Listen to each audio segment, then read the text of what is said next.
Ati for nyashe for hire for 1GH and no first time about so I didn't know book one so no I didn't know subscribe ya mine. Send a opinion news be no she be a notification of phones to have a shuffling so a man if so be share more than for so any bit for me and kind some sort thing. Yenim say a year week year mu and a USA embassy for a Bible and Timothy can send be no more case.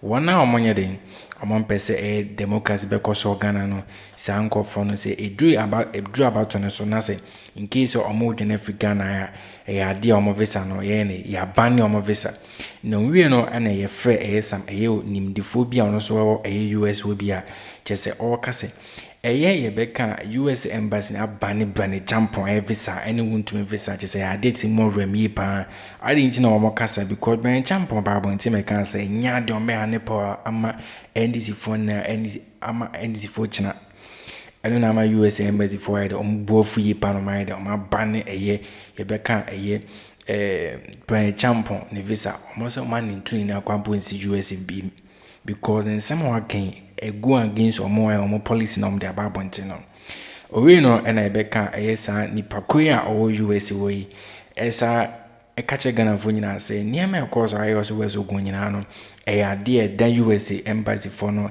e table so e na ye kase e domanim e ho video nyina mo kunkunkum amanfo nyina no e nti no msade sa e beka audio yi ababo ntia chese na e ade mo remie pa because you say omo mpemu biema na mo free so akọ because that time na e beka NDC for so more opposition omo ka so mo NDC bi no mo ka sa mo kwa ampeni pa mo step down and I'm Bryan and during this for so mo MPP for bim omo NDC for de na afede mo ka kan sema je say enim e de Ghana for kam ni nkutin sema course ba na de nkomo atwena de ato is not just something that is here in Ghana, but it's in other places. But it's done as part of our partnership with those governments, with those peoples who also aspire to free democratic elections. But what is the trigger for the issuance of this statement now? Was it because, for example, that there was a meeting of the former President John Dramani Mahama with some members of the diplomatic corps? It's not linked to any particular meeting. And our ambassador is meeting regularly with the government of Ghana, with the political parties, to relay our interest in a fair, peaceful, and credible election here in Ghana. Okay, it's US former ambassador and the current ambassador. Anytime we met them, with Mahama and I was there, I always raise the issue about the way they deploy vigilantes and people dressed in military and other security. I always raise that issue. And the question says, all we are asking for, in fairness, is not for the incumbent. It doesn't matter whether it is NDC or BB. To the incumbent to use the state agencies like national security and the rest to intimidate in their favor. I was speaking generally for democracy. And I'm sure they've been sending reports home, and that has culminated in the release of that statement by Secretary of State Blinken. And in just one time meeting, Kesi was the human staff, it's all documented in the US Common Report. Now, what do you say to Omo a person link US opposition to a year Acheampong, President John Dramani Mahama and a US in California? Is there a link? Well, what I'm trying to say is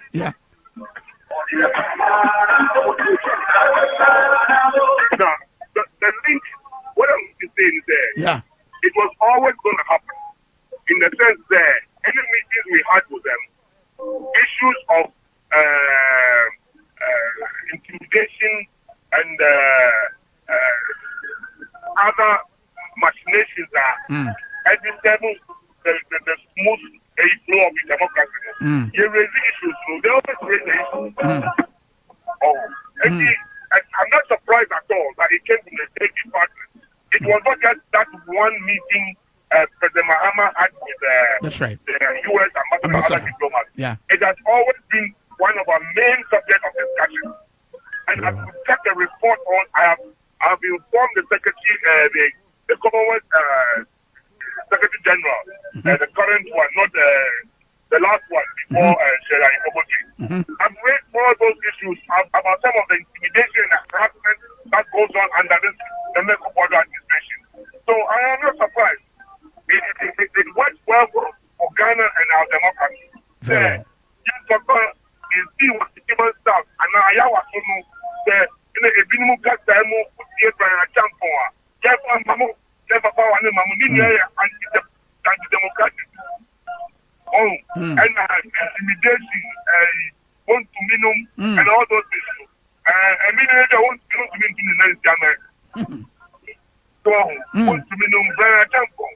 You are stuck in America before. You know about democracy. That would mean interesting place of Ekatafe. Jeff and Mamu, really? What kind of woman democracy will rule. Democracy will rule. And we are not chicken.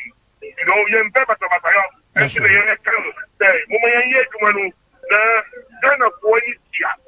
The only one vice president, openly call round or campaign the end of Amano. Yeah. Considering that you have been vice president for 8 years. Yeah. You're costing your winning here. I didn't know to me about the economy. Because there was a problem between him and Oboriata.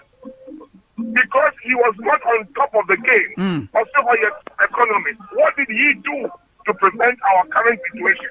How did we end up at IMF? How come our currency is in disarray? How come this whole country's economy is in a mess? Everybody can see the people on the street. They echo piano, NDC for air campaigner. I'm not going to show Obia to NDC t-shirt. Obia to NDC t-shirt. Almost let me hear two. I'm 1 year ago. Until you kind of Mutia. Yeah, America voted no. Just let us be orderly in what we do. That's right.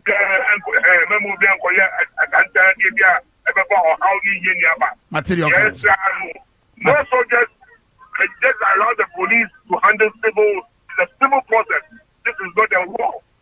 So they deploy people for national security dressed in the first time military uniform to come and harass her. And then the world is watching us. Matthias, Your Excellency, and no brand new adage. Mamma, on that was so now campaign. His Excellency Victor Smith and our trading Caro. Can Ghana buy Anna Monsini and Ma Adesha the United Kingdom? It has some no. Wabra when you know, was so Baumia and His Excellency John Dramani Mama and Rechi and His Excellency John Mahama.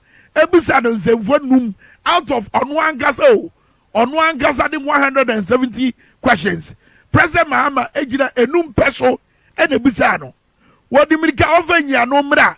Wodi mirika kwatintim questions ahodo. Memwate ensem na wo bisano ye wi a ye be come magic no. Ba yentie President John Mahama wabra wasin kwafukuo amanfo bi e wo mamu ha. Oman no kasa. Se wodi akire dia eye very dangerous. Sankofo mo tie President Mahama. Our bank says 870,000 Ghanaians have fallen below the poverty line. And the Statistical Service says 1.7 million Ghanaians are multidimensionally poor under the 8 years of Baumia and Akufo-Addo. And so we can't trust anything they say. And if you have a leader whose word is not his bond, then he cannot be a leader. What Ghanaians need is a truthful leader who will tell us the truth always. What Ghanaians needs is an honest leader who will tell us the truth always. And I have been president before. I have never said anything that I don't intend to do. I only say what I intend to do. And if I say something today, I will say the same thing tomorrow. If I say I'll do this, I don't say I'll do it and do something else. And so when Akufo-Addo said I should state my position on free SHS, I should state my position on Galamsey, I'm not like him. He came and said he was going to deal with Galamsey. He was going to put his presidency on the line for Galamsey. It's press attaché Emma US embassy no Matthew Asada. We don't know telling Kano. Yankwa Omano so na yene former Ghana ambassador Emma United Kingdom Ora and for Victor Smith yene and Chichikomo. Your Excellency, Yamache Mwakwaba.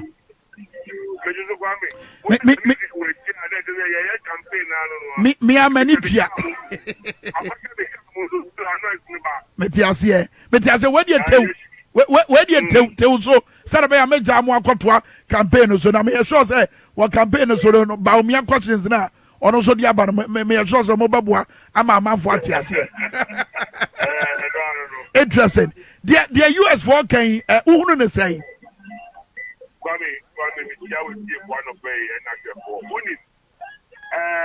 it was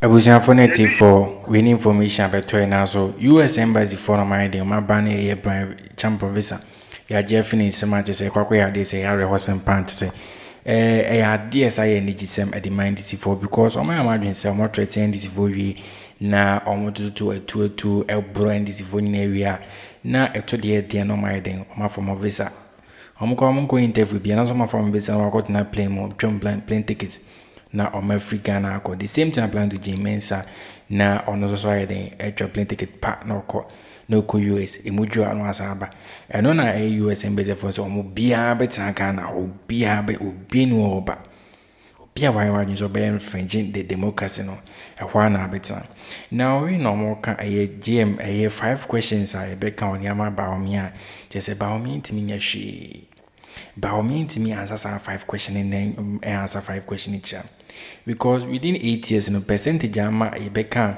omo a omo abedi hia no oka a larger percentage amanka na for the eko nyini mu ati omo hu amani pa o hwa Galamsey hu ni mane ma ba efa wona onbon chare be wo na omani achia be wo na nani atesi so be wo mi na obvance omo nsan kwa am from me we ni sanyamanyama no ade a akofo de me de edisa anyama we nyina achia untumu nya de to Galamsey how what you say timi clear omo ade a de otis no ono ankasa na party mu nya president akofo no we no can say nurses for and just for any man and my body say why you need adwuma nya no omo dwane afri Ghana pa right now as speaking no be what Canada embassy wa Ghana na ni pa omo dwane akona nya asem USA Ukraine even Russia kwa ma ya antokwa kwa Ghana for any people some ko ye because okoro kwa no ko ye threat to adwuma sebia sika obenya na echen obi odi jeni organ ha eno na ama teachers for any nurse for any youth will be na dey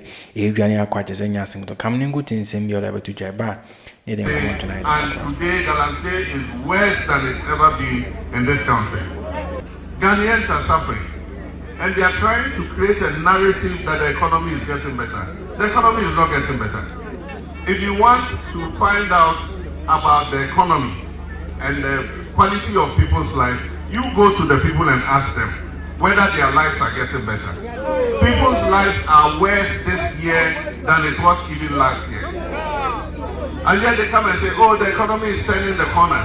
Things are getting better. Things are getting better for them, not for the majority of Ghanaians. Let them come to Sabuba and ask people how life is for them. And they will know the reality of the economic hardship that they have inflicted on Ghanaians. Okay, it's President Mama no. One of the also share me Ghana for one and bedi dance, you know. Ochina ubisa mi biwa di America na baby a mi jina na me jina. Ena me so dia me ntimi nya no. Me nkoka. Ena me so no kura na me de ba ye adwuma bra me ye president. No kura na me de ye adwuma. Ben kofu kwai ma ayi ba umia mo ne na adomo.